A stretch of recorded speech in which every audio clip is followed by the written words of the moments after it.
एक लड़की थी। वह बड़ी सुंदर थी। शरीर उसका पतला था, रंग गोरा था, मुखड़ा गोल था, बड़ी बड़ी आंखें कटी हुई अंबियों जैसी थीं, लंबे लंबे काले काले बाल थे।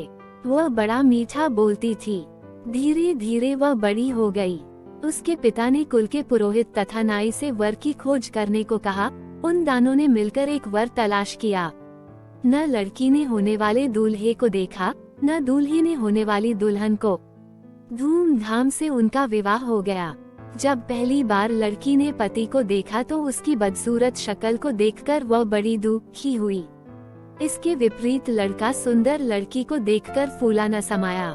रात होती तो लड़की की सास दूध हटाकर उसमें गुड़ या शक्कर मिलाकर बहू को कटोरा थमा देती और कहती, जा अपने लाड़े पति को पिला। वो कटोरा हाथ में लेकर पति के पास जाती और बिना कुछ बोले चुपचाप खड़ी हो जाती। उसका पति दूध का कटोरा ले लेता और पी जाता। इस तरह कई दिन बीत गए। हर रोज ऐसे ही होता। एक दिन उसका पति सोचने लगा, आखिर यह बोलती क्यों नहीं। उसने निश्चय किया कि आज इसे बुलवाए बिना मानूंगा नहीं। जब तक ये कहेगी नहीं कि लो दूध पी लो, मैं इसके हाथ से कटोरा नहीं लूंगा।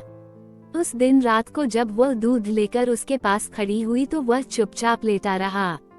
उसने कटोरा नहीं थामा। पत्नी भी कटोरे को हाथ में पकड़े खड़ी रही, कुछ बोली नहीं। बेचारी सारी रात खड़ी रही, मगर उसने मुंह नहीं खोला। उस हठीले आदमी ने भी दूध का कटोरा नहीं लिया। सुबह होने को हुई तो पति ने सोचा, इस बेचारी ने मेरे लिए कितना कष्ट सहा है। यह मेरे साथ रहकर प्रसन्न नहीं है।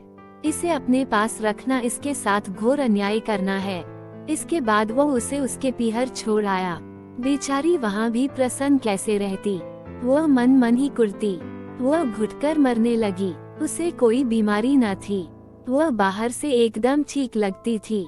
माता पिता को उसके विचित्र रोग की चिंता होने लगी।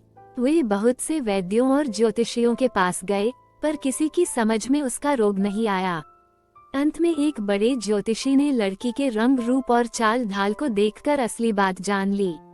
उसने उसके हाथ की रेखाएं देखीं। ज्योतिषी ने बताया, बेटी, पिछले जन्म में तूने जैसे कर्म किए थे, तुझे ठीक वैसा ही फल मिल रहा है। इसमें न तेरा दोष है, न तेरे पति का। तेरे पति ने पिछले जन्म में सफेद मोतियों का दान किया था और तूने ढेर सारे काले उड़द मांगने वालों की झोलियों में डाले थे। सफेद मोतियों के दान के फल से तेरे पति को सुंदर पत्नी मिली है और तुझे उर्दू जैसा बदसूरत आदमी मिला है। ऐसी हालत में तेरे लिए यही अच्छा है कि तू अपने पति के घर चली जा और मन में किसी भी प्रकार की बुरी भावना लाए बिना उसी से संतोष कर जो तुझे मिला है, और आगे के लिए खूब अच्छे अच्छे काम कर। उसका फल तुझे अगले जन्म में अवश्य मिलेगा। ज्योतिषी की बात उस लड़की की समझ में आ गई और वह खुश होकर अपने पति के पास चली गई। वे लोग आनंद से रहने लगे। ऐसे ही वीडियो के लिए मुझे सब्सक्राइब करें।